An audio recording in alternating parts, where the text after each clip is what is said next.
minutes in. Carry on Alice breaks their hearts again. Pulling clear in the closing stages. Smart Call wins the Jambi Mid. And Smart Call comes home to win it in the main Johns Farms Paddock Stakes.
A warm welcome to another edition of Breeding to Win. We're around the corner from the second leg of the Triple Crown and Wilgerbosdrift Triple Tiara.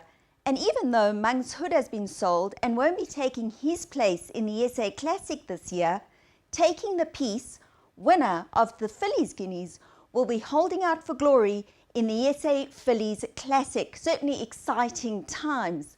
We're also only a couple of weeks away from the CTS April yearling sale, which this year will take place at Durbanville Racecourse on the 12th and 13th of April.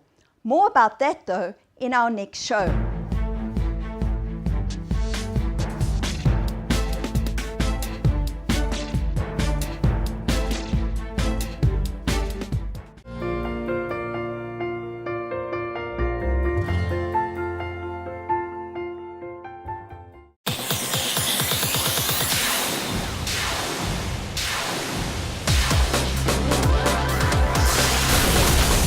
Incroyable ici, la police qui va enlever l'arc de triomphe, 5e victoire dans la course pour Frankie Ettori.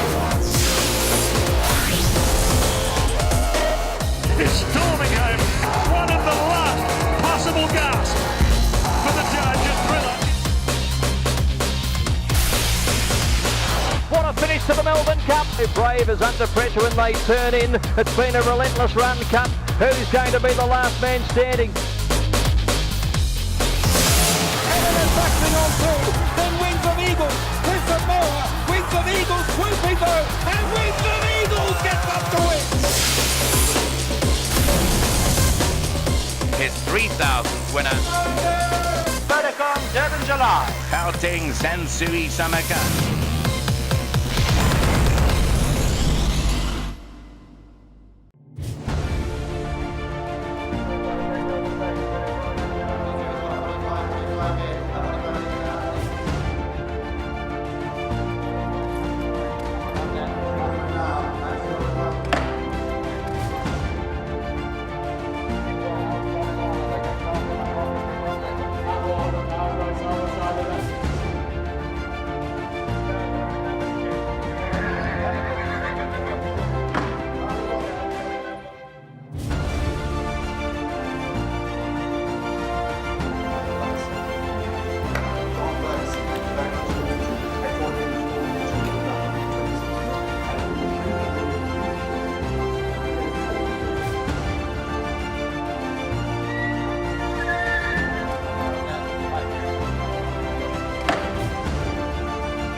And in her time, being confidently ridden, Ball of Muscle still the leader. It's got Jungle Edge beaten.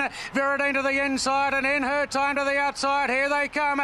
In her time, sweeps to the front and kicked away from Viridine. In her time, a length clear. English is charging home late. In her time, in front from English, and in her time, first up takes out the Galaxy for Zach Purden.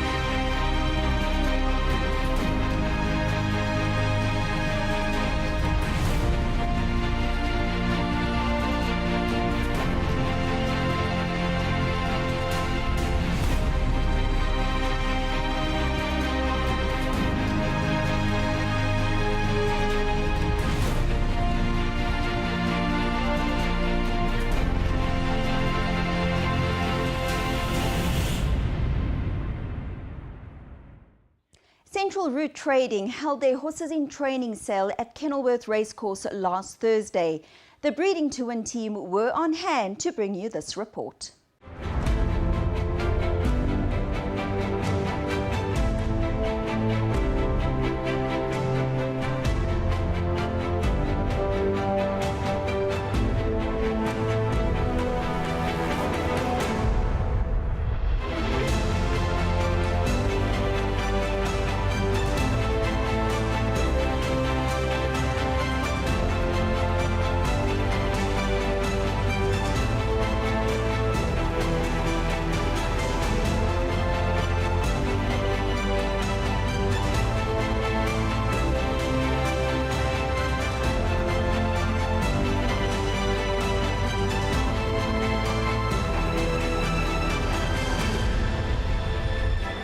We're here at Kenilworth Racecourse for the Central Route Trading Horses in Training and Mixed Sale. There's 50 horses going under hammer.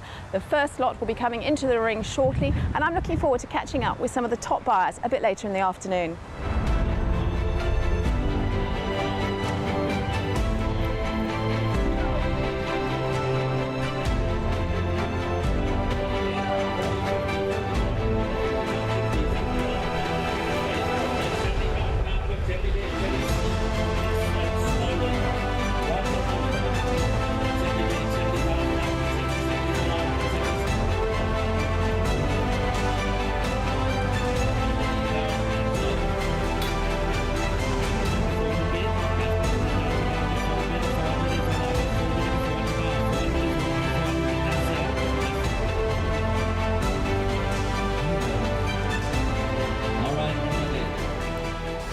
Jacques Charles is with me now. He's had a lot to do with the organisation of this Central Route Trading sale today. Jacques, you put together a really good sale. Yeah, I think everybody's happy. You know, the vendors are happy. I think the buyers are happy. There was something for everything, and I think everybody's going away with a smile. A great little setup here in the Racecourse Parade, and you've got a lovely marquee and refreshments and everything. It really has gone well and been a lovely afternoon. Yes, look, it's not a premier sale. It's a typical small sort of country feel that we're trying to create, and there's a need for it. You know, I think our local market is looking for something like this, and it's good to be seen today by the attendants.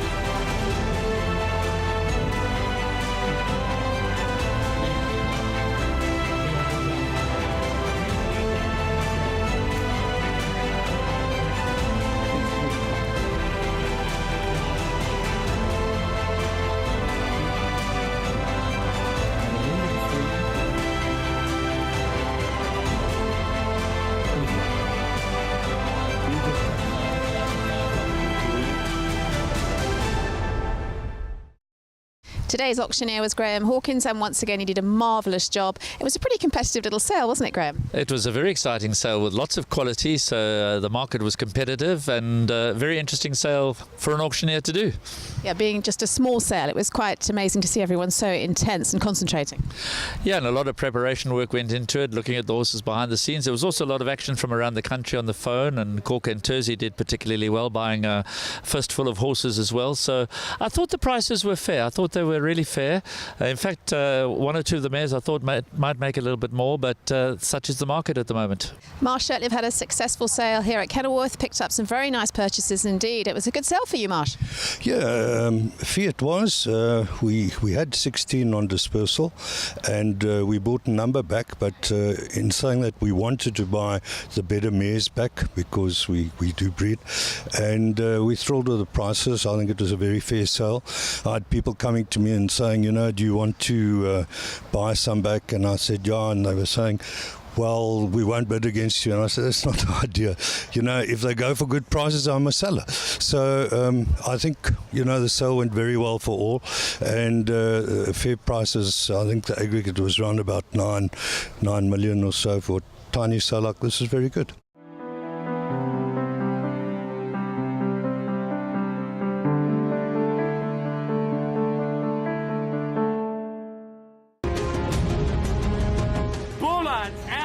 Any old odds is going to slaughter them in the Canadian International.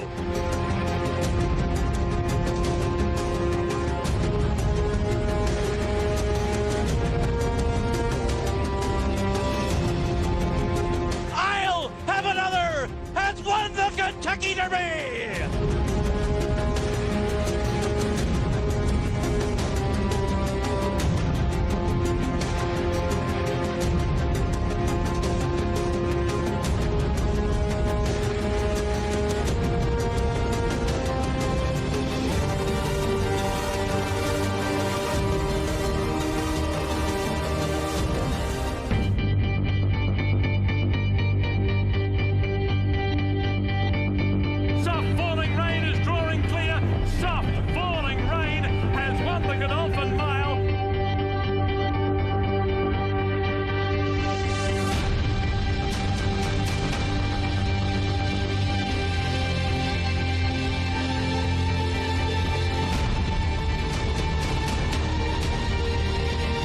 Here is Soft Falling Rain pulling clear. Soft Falling Rain won the SA Nursery by 3.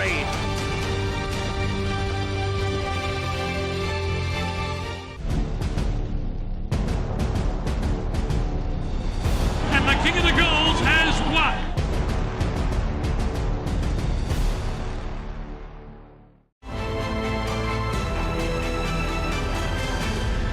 Whiskey Baron and Legal Eagle. It's Whiskey Baron who's claimed the advantage. No more from Legal Eagle, and Whiskey Baron goes on to win.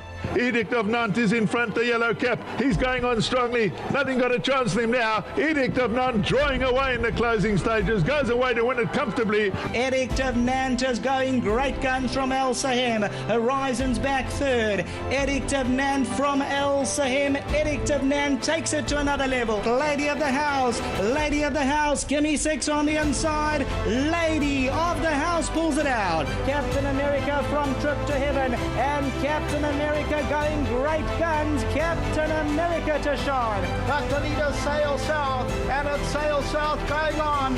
Sail South will win it. Captain America second.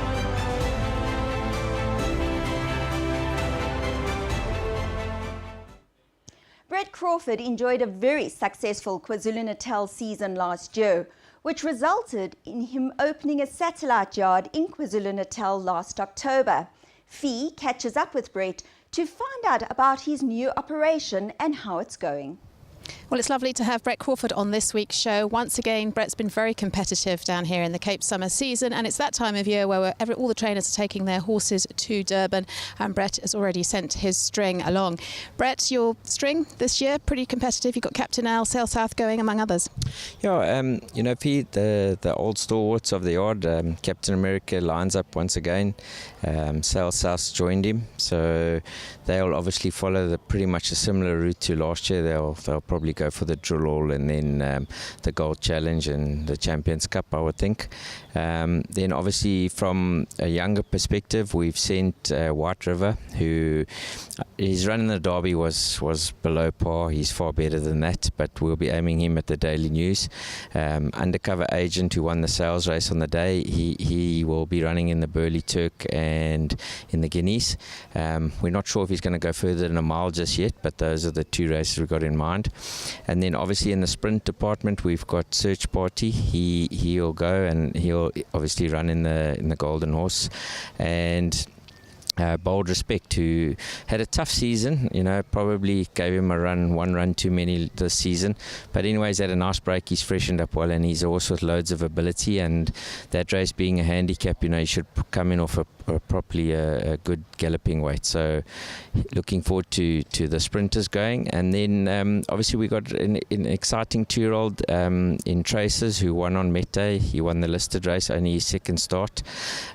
He's shown a lot of ability, so he'll obviously also be lining up for the 2-year-old Group 1 at Scottsville. You've always had a great record at Durban, and you're flying there just at the moment. You're coming right at the right time. You've got Peter Muscat there in charge. Yeah, Peter's done an outstanding job. You know, he's meticulous in what he does, and he's a huge asset to the team. So, you know, the horses have gone. They've settled in well. On Tuesday, I will be going up to Durban, and we're putting a couple of them on the grass for their first piece of grass work. So it's exciting times. You know, we didn't send a lot of horses up there for the season, but I think we've sent some quality horses, and obviously the Group 1s is what we're going to try and target, and if we can win one in the season, that'll be mission accomplished. And is it the idea to sort of alternate and send some of those horses back, or will they all stay there? At the moment, the horses that are up there with Peter will stay there, but obviously there will be a thought of rotation. There's probably 1 or 2 horses. We're just waiting to see if we do get any rain in Cape Town.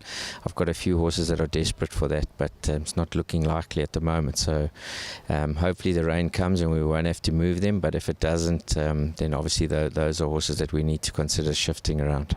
And for you, will you go there for most of the season, or leave it pretty much up to Peter? Look, I mean, I will travel. There's no doubt. You know, it's a great place to be in winter in Durban, and I will be up and down. But obviously, Peter will be in charge, and I'll be overlooking. And obviously, we've got a lot of horses back at home, so commuting will definitely be what I need to do. But I'll definitely be in Durban quite a lot this season. You've always had a strong hand, but there comes a time when those older horses start to peter out, and you're probably waiting now for your youngsters to come through. Do you have plenty of nice youngsters for the season? Well, that's it. You know, we've got a lot of unraced 2-year-olds, which is really exciting. So we need to really get them up and running. But it's not easy in Cape Town, you know, without grass facilities. You know, you basically got to run them and get them the experience that way. So we've got a lot of work to do at home, but you're quite right. We need to get some younger horses off the ground, because I think Captain America's shoulders are sore now. He's been carrying the yard for a long time. And you get the use of a treadmill and everything while you're in Durban? Yeah, we've got our own treadmill in Durban, so obviously we've got our programs in place there. So basically it's home from home for the horses, and we just, you know, it's all about travel. They've travelled well, so now it's up to them, and obviously luck in running on the day, a whole lot of things, but so far we're happy with our Durban preparations. Well, it's been a really busy time of year for you. You've had the Cape season, you've had Whiskey Baron running in Dubai and all over for the country and the world, and very hectic now with Durban. And Whiskey Baron, I believe you're trying to get into Hong Kong. Yeah, you know, he had a very flat run. His last start certainly wasn't him. I mean, his work was far superior to his effort that he showed on the day. So we've just basically regrouping. We've opted not to run him on World Cup night. We feel that we just want to get him back to where we know he can be. So the plan is to take him to Hong Kong at the end of April. The nominations for that are on Monday. So we will be entering him, and obviously we'll let him tell us if he's ready to go or not. Well, it's very difficult for a trainer to have horses all over the country and all over the world. How do you keep up with it? You've got a good team of staff. Yeah, I'm very fortunate. I mean, you know, Jevon has been travelling with Whiskey Baron since he left the shores. So very fortunate. Jevon worked in South Africa with me for over 4 years, so he knows the system. And obviously I've had a tremendous amount of help from Mark Tecock and Trevor Brown. They've been absolute stars in helping us in Dubai. So, you know, it's like the same old story. It's not one person. It's a massive team effort, and we'll all do the right thing, and you know, I just would really like to see him back at his best, because I know his capabilities, and if we can get him right, he'll be a runner in Hong Kong. Well, it's great to catch up with Brett Crawford today. We've heard all the news on Whiskey Baron and hoping that he will get into Hong Kong. And of course, Brett's sending his string to Durban, and he's got a strong string as well, including the old favourite Captain America. We wish Brett and all the trainers great success over the coming months for the Durban season.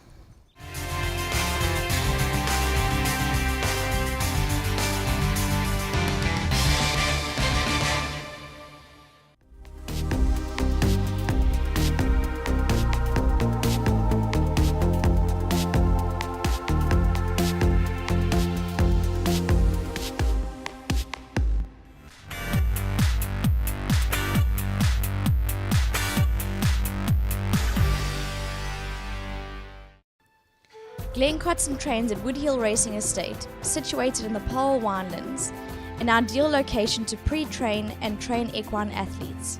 The 30-hectare estate is a fully equipped professional training property with large green paddocks, hot walkers, 2 tracks, starting stalls, and Glenn has access to the Melkbos Beach, where he regularly transports the horses to enjoy the cold, therapeutic Cape Ocean.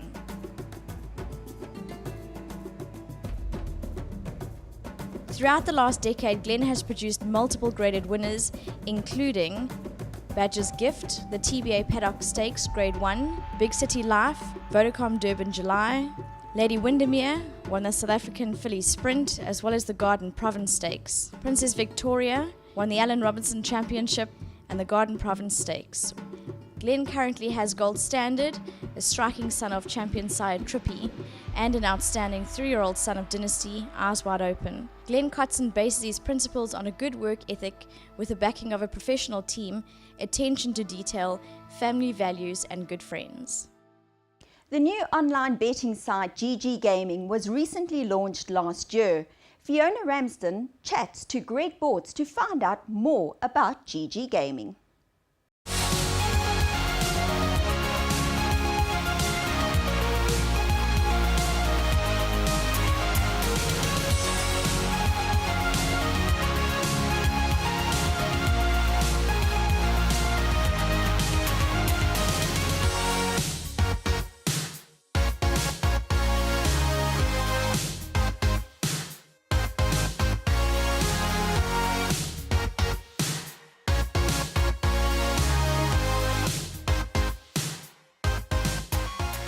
Well, it's lovely to have a new face on this week's show, and thank you very much to Greg Bortz for allowing us into his beautiful home for this morning's interview, where we're going to be talking about GG Gaming and also about Greg's passion for racing.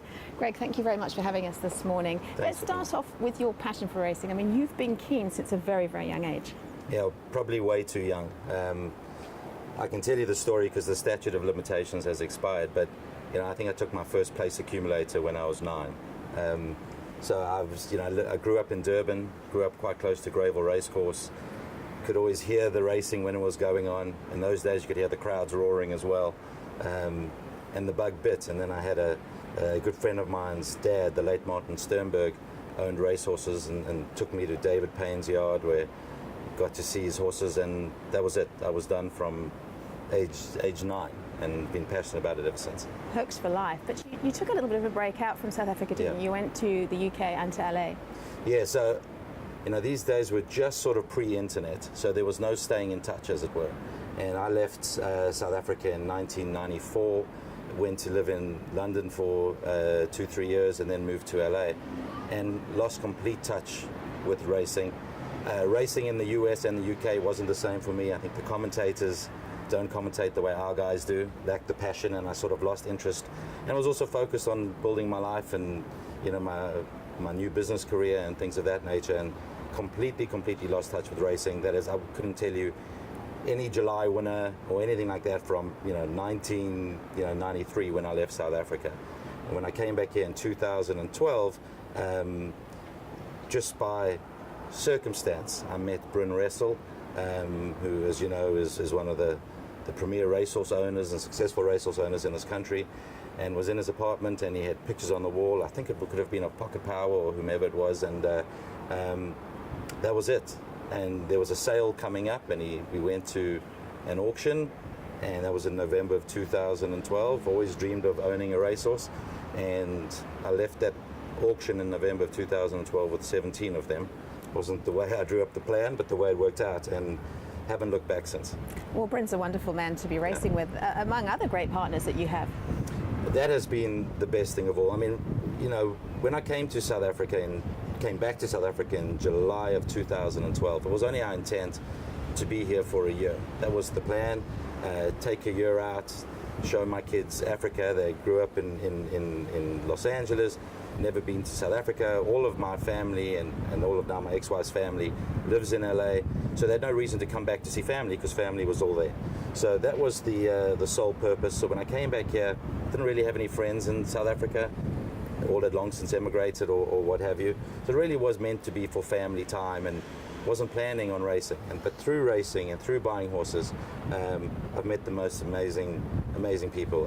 One in particular, I would be remiss if I didn't mention, would be Bram van Heestien, who we met at that very first auction, where we were competing on a lot, and we didn't realize that we were standing next to each other while competing. And then we said, well, what are we doing? Let's stop competing and let's buy it together. And since then, we haven't looked back. I think Bram and I probably own somewhere like 60 horses together, but that's great and all, but the friendship that has developed has been unbelievable, and I wouldn't have thought it. And the friendships with Bryn and with Jono and Justin Snaith and Headley and Yvette, and people that I never in my wildest dreams ever expected to meet, are now what I'll call really close friends. And that's how racing has been absolutely pivotal in the enjoyment that I've had at this phase of my life. It's great to have good partners that you can call friends. And of course, the horses are spread across the board with many different trainers. Yeah, so just purely from and had the good fortune of meeting lots of wonderful trainers, but purely from a pure management perspective, it's been easier to consolidate them with few. There are fewer bills to pay every month. Just logistically, it's easier. In the Cape, I would say predominantly with the Snaiths and with Brett Crawford and with Dean Canamae, although that's more in KZN now. And in Joburg with Lucky Hudolakis, who's also become a great friend, a great mate. He's an absolute character for those that have not had the pleasure of meeting Lucky. In PE, Yvette Bremner and Grant Paddock and Alan Greef, and in Kimberley, Steph Miller. And and that's pretty much been it. And so yes, they spread out. They're probably trying to cut back a little bit. I do have African horse sickness, clearly, but I've been cutting back. I probably have about 70 horses now, down from over 100, and I'd like to manage it more at around about 50. But it's, what can you do? When this bug gets you, it gets you. Well, the pictures on the wall, they certainly show your passion for racing. And of course you had that fantastic winner undercover agent on that day this year. That was amazing. Unfortunately, I actually couldn't be there. My mum in Los Angeles has been quite ill, and I was on my way back from LA, so I wasn't there, but Brahm was there and my son Judd was there, and I got to watch the race. I wasn't there, obviously, and that was a thrill. Brett has spoken very highly about that horse with enormous potential, and it had disappointed us in a few Group 1s that he ran in before, but Brett certainly never lost hope, lost faith, and actually still regards it as a fantastic horse. And while that was non-black type race, it was up against a pretty strong caliber field, and I think he will go on from there, and that was a huge thrill. Yeah, I believe according to Brett he's off for the Durban season, so that'll be exciting. Yeah. And of course you've been involved with many other top horses. Yes, I have, although I've yet to have a Group 1. Brahm actually had his first with Legal Eagle recently, which was a huge thrill to shout that horse home for him. So I haven't had a Group 1, but I had a horse called Orion that won the Peninsula Handicap, also on Met Day. This was a Group 2. Unfortunately, he died during a routine knee chip surgery, of all things. So yeah, I've had a few decent horses. Haven't quite had that special one yet. Have what appears to be a fairly promising crop of babies coming through. Undercover agent we've spoken of. So who knows? Maybe a future champion lurks within our midst. Who knows? But more excitingly, just recently you hit the 200 mark with winners. Yeah, that was great. I felt like Jacques Callis, stuck on 199 for forever, and then hit him again, Chuck, and so fittingly won for the Snates, who have just been great friends and great trainers, and just the whole family are just wonderful, wonderful people. But yeah, so to have that winner with the Snates in Cape Town, with Hit 'em Again Chuck, was fantastic. So now we're off that bogey, and now onward and up with the 300. Yeah, exactly. But it's lovely to have your family involved. Your son's very keen on racing. I've seen him at the course many times. Yeah, it's I have 3 kids. My middle son Judd, Mini-Me, is absolutely passionate about racing. We kind of like all the same things. My other 2, Cole, who's my youngest, and Alexa, who's my oldest, really couldn't care. They were quite focused on their check, which was in dollars on the undercover agent. They saw that got their attention. I'm sure. But other than that, but Judd's the one, and he loves it. And we've bought him a few horses, one called Judd's Joy, one called Judd's Girl. So he only buys Judd pots. That's his game, for obvious reason. And he loves it, and it's great. And there's a lovely story, your relationship with Gavi, the youngster from England who's struggling with a muscular illness. He's so interested in racing, and you've really helped him out and given him a horse and helped him along with his passion.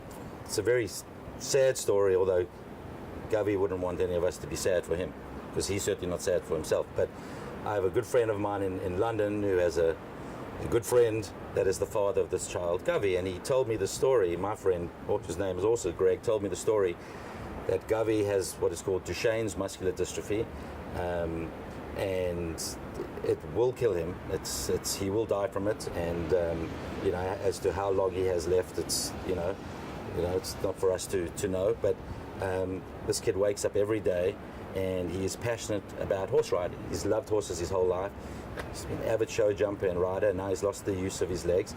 He still goes to the stable every day, take him out of his wheelchair, put him on his horse, and as long as he still has the use of his arms, he'll continue to do that. So amazing story. I got to meet this wonderful kid, and what I did was I had a horse called Chili Chocolate.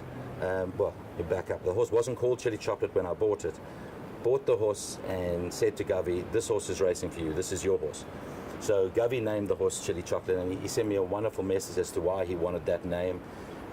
Chocolate made you feel good, and chili was warm and like fire, and this horse will be like fire, but it'll make you feel good. And so got Gavi Chili Chocolate, who wound up becoming, sent him to Grant Paddock.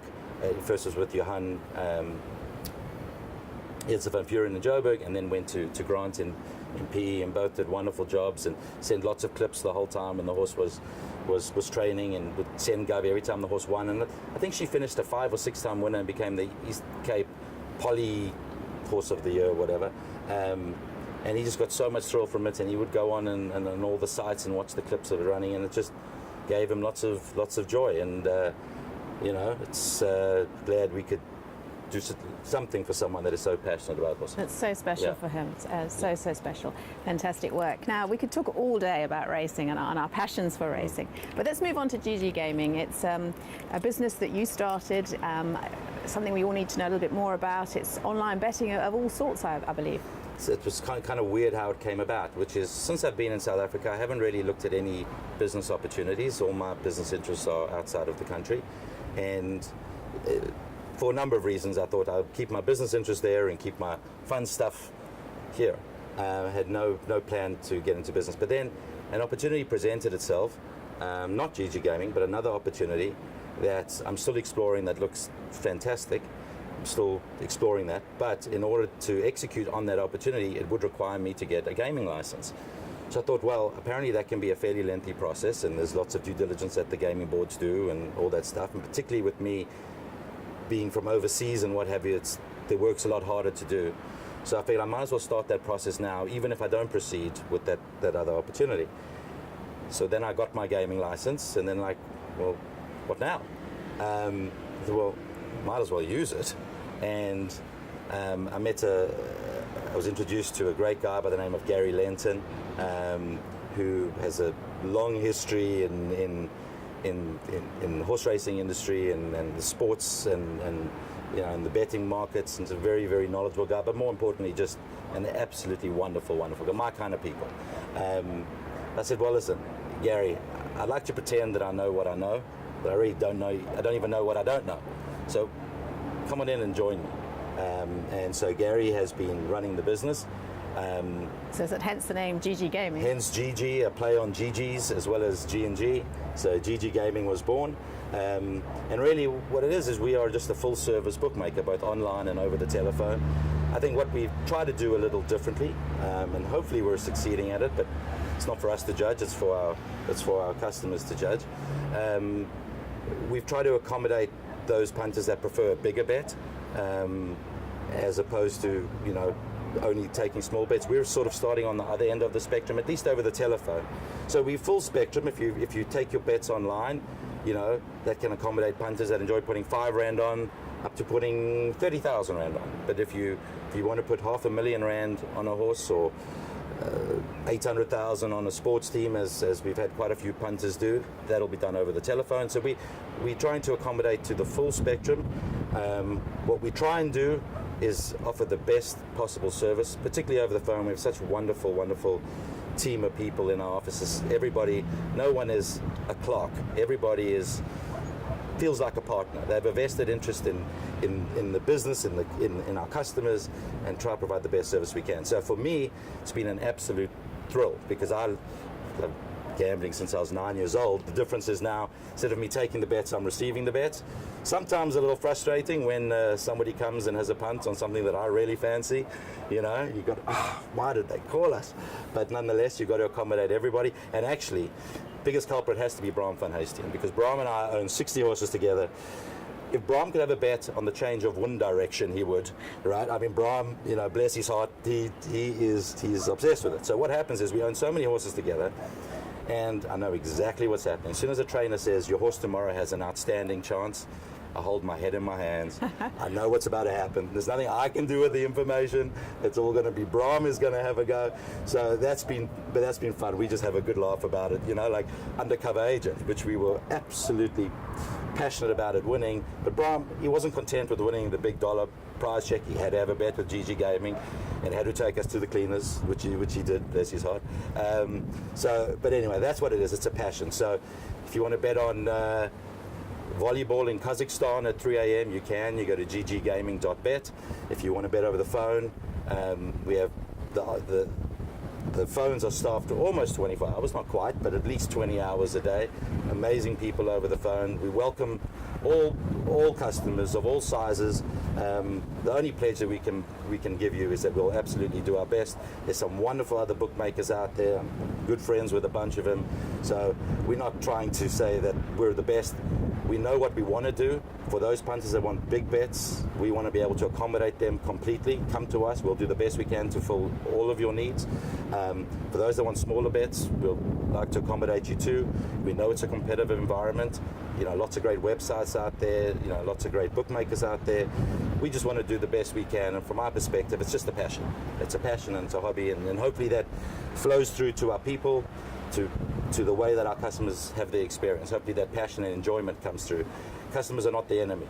You know, there's not us versus them. Even though we win, they've lost. They win, we've lost. So the natural dynamic of the industry is such that there is a degree of skepticism between customer and bookmaker. We're trying the best we can to not have that happen, and to try and actually celebrate their wins, and hopefully they don't get too upset with their losses, and they've regarded as good entertainment and they've had an enjoyable experience. That's what we aspire to. Well, it's marvellous to be in the comfort of your own home and be able to pick up a phone, have a bet on any sport, you know, in the world. Yeah. It is a fantastic thing to be able to do. And tell me, you know, do you have to become a member of GG Gaming, or can you just pick up the phone and have your first bet? Or yeah, no, you don't. There's no becoming a member. However, as is the case with every bookmaker, as is required by law in this country, before you can open a betting account, you have to FICA. You have to. You know, everyone knows about FICAing in this country. You have to FICA. As soon as you FICA'd, you can have a bet. If you're doing it online, you'll need to deposit funds, and it's very easy how to do so online. If you're somebody that wants to do it over the telephone, either deposit funds or we'll extend your credit, you know. But no, other than FICAing, it's pretty straightforward. And you've got a great team of staff. I mean, they've got to be hands-on, as you said, 24/7 pretty much. 24/7, nobody gets to sleep, and some of our customers, and those of them that are watching this will know who I'm talking about. They will find the most. I thought I was a huge soccer fan. I've been a Tottenham Hotspur season ticket holder now since 1992. I thought I was very knowledgeable on soccer, until some of our customers have been punting on soccer teams that I've never heard of, in leagues I didn't know existed, in countries that I didn't know existed. So that part has been great. So now I go to bed on a Monday night where there's no sport going on, except somebody's backed Steve Biko FC in the Gambian First Division, and now I got to follow this. Like, who am I shouting for? You know. So that part has been absolutely great, and you know, amazing how many knowledgeable sports and horse punters there are out there. It certainly took. I thought everybody was a mug like me. Let's be honest. I mean, Lance Michael, who's a dear friend of mine, is who I used to bet with when I wasn't on this side of the fence. And, you know, I'm sure Lance will tell you, you know, what a great customer I am, because I've always got a smile on my face and I'm always losing. You know, and I thought that that's the way it would be. But no, we found the smartest, most successful punters have found us. But, you know, it's a marathon, not a sprint, and we enjoy giving them the service, and, you know, hopefully we'll have a few wins as well along the way. And as you said to me earlier, when you walk into GG Gaming office, it is just like an adrenaline rush, isn't it? With the phones going and the active sport on the screens and everything's fantastic. Big time. And everybody there has their own, everybody's slightly deranged. I don't have an office full of normal people. Starting from Gary to Dave to Ahmed to Nicolette to Di to Lauren, whoever it is, to Yolanda, everybody's a little bit cooked, which means it's a crazy atmosphere, but in a great way. So, you know, if you want to come work in that office and you are somebody that's either quiet or actually cannot take a little bit of ribbing or what have you, you won't last very long. It is the crazy house, and I love it. I wouldn't change it. But it's all good fun. Yeah, wouldn't well, change Greg, thank you very much for taking the time to chat to us this morning. We wish GG Gaming all the best in the future, and of course your racing career. I'm looking forward to you getting to the 300 winner mark. Thank you very much. Thanks, Fee. Thank you very much. Well, it's been lovely being here at Greg Port's home in Clifton. I think I should be visiting the beach on my way home. And thank you to Glorify Unbreakable Sunglasses.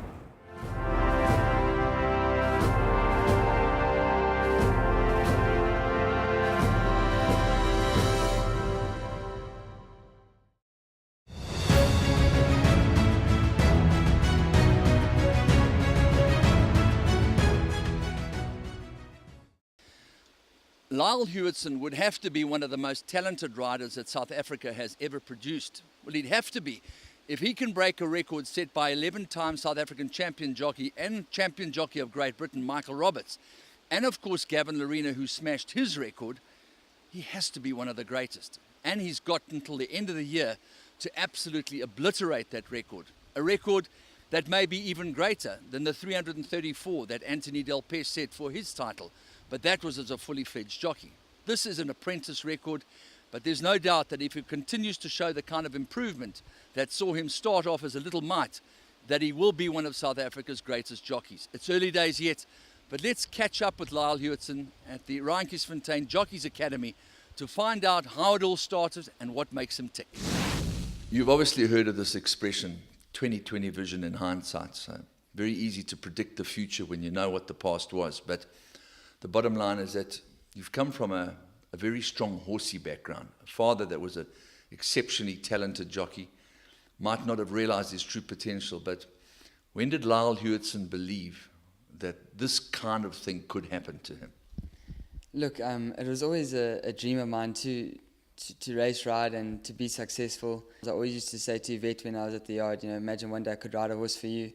And I used to discuss with my dad, do you think I could ride for the stable if I do become a jockey? And I think that realization only came once I started riding the work riders races, and that a career being a professional jockey was a possibility. And, in grade 11, I saw that my weight was still doing well, and this could be for real. And I didn't apply for any university because I was so dead set on taking this up. And so when I finished my matric and I joined the academy, I think that's when it really hit me that I'm going to start living the dream.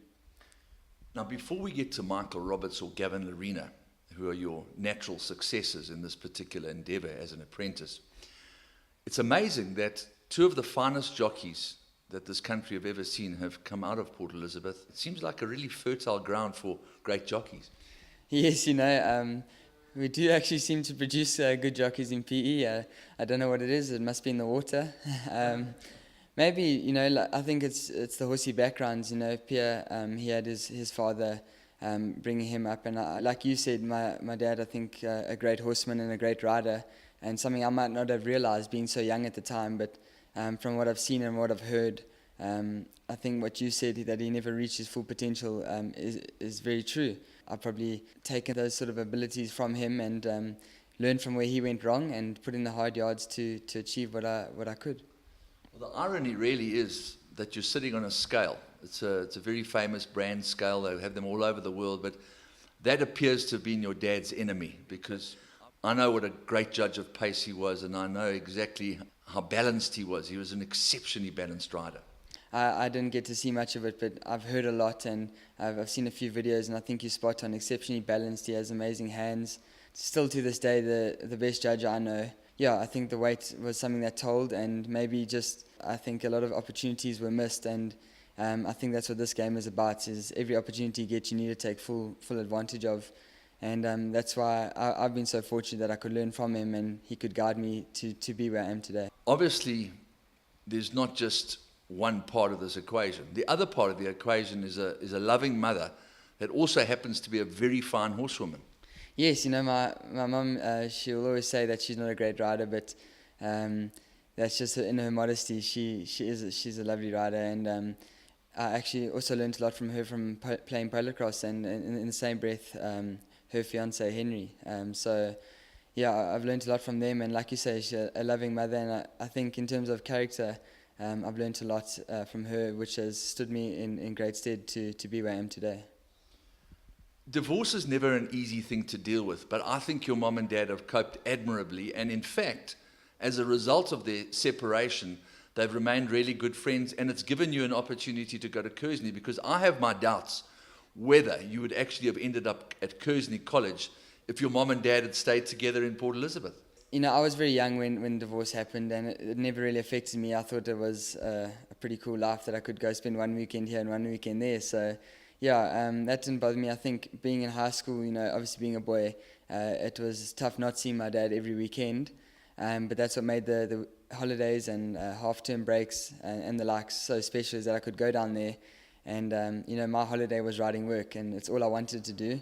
And that I had him to do it with me was fantastic. And during the weeks, every Saturday, Sundays with my mom, built me into the fine man I am today.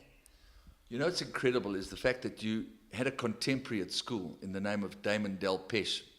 You're now fighting for the national title with his father, a multiple champion jockey, the South African record holder. Isn't that unreal?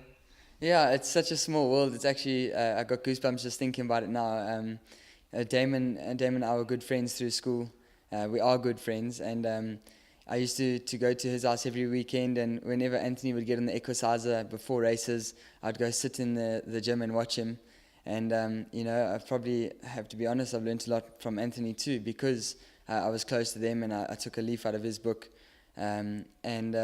Yeah, you know, to be where I am now, competing against him and giving him a little run, I think that's something special. And yeah, it's pretty cool to think that we're close and fighting for the same thing. Well, it's quite incredible that there's only 3 guys in this title race at the moment, and that's Anthony, who's the hot pot favourite, Gavin Lorena, who's the second favourite, and you're the outsider, but you're the one with the most energy. You're the one with the most opportunities, because you'll be riding more horses than both of them. Yes, you know, obviously Gavin, he's had a few setbacks this season, and it's made it a bit tough for him, but, you know, he's an exceptional rider, the former record holder, and you know, he's got good support base, so it does help him a lot, and I think he'll be back on it very soon and making the catch-up very quickly. In the same breath, Anthony's the same. He's got such a strong support in Durban. He comes up here to Joburg, and he does really well for the big stables too. So, you know, that's obviously the hard part, is the quality of rides they get, but I must say I'm getting my fair share myself, and yeah, I'm doing a bit of travelling. I've got a great yard in PE. Every now and then I still go down to Durban, so I'm keeping it ticking over, and I think that's what's most important. And here's Shenanigans coming forward to take over the lead. Shogun is second, then comes Ray Davrick. It's Shogun in the lead. Now Shenanigans nearest us. Shenanigans and Shogun, but it's Lyle Hewittson's time. He's done it. Lyle Hewitson brings Shenanigans to victory. It's 285, and he blasts through the stratosphere. Anton Marcus is a former champion, multiple champion, great rider. He's always used various different people, whether it was the late Gabby Soma. Recently, he's been using the Whisperer Matthew Stevens to assess his rides. How does Lyle Hewitson see the opportunity of gaining rides around the country, excluding PE, which of course is all spoken for? Well, yes, as you mentioned, PE, obviously I'm riding for Yvette full-time, and my dad working for the stable, so that kind of falls into place itself. Up here in Joburg, I don't think I would be looking to employ anyone, for the mere fact that I ride a lot for Mr. Terry and Mr. Azzy, and these are yards that I work for every morning, and I just find it a lot easier to organise rides myself and take responsibility myself. When it comes to travelling for the likes of Cape Town and Durban, I probably will approach somebody, and because, you know, obviously being out of town, it's a lot harder to get the rides and study the form as much. So yeah, with time to come, when I finish my apprenticeship, I'll be looking into that for the Cape and Durban seasons. Credibility is everything. And, you know, when a guy has become a tipster to make a living, one surely has to have respect for him. I mean, that's the way I see it, because there's a lot of fly-by-nights. Yes, no, 100%. And I think the most important part of that is it's someone who enjoys racing and watches a lot of racing. Just looking at Anthony Delpeche with Dees, you know, he's had an unbelievable season. He's sat on some really top horses, and that's because, you know, Dees is on the ball. And obviously Anthony's a great rider, so it's a lot easier to get him on. But he is on the ball, and you need somebody like that. So yeah, definitely credibility is everything.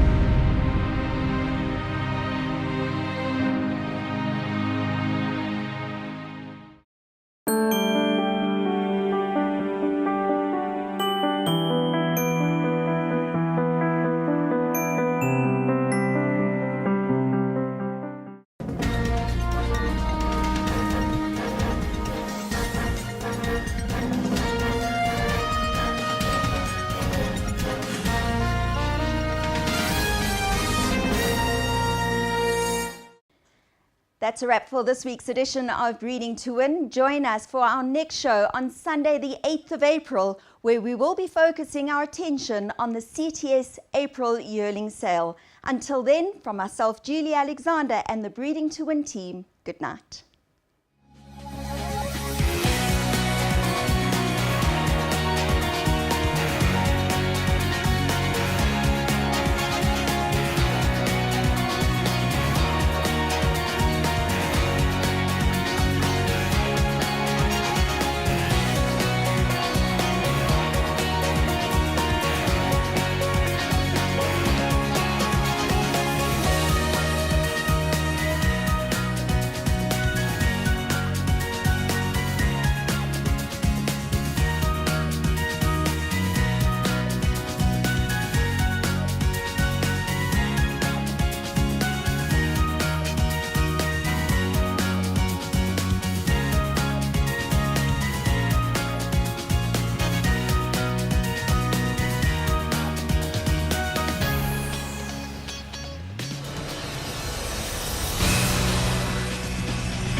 of 10. Carry On Alice breaks their hearts again.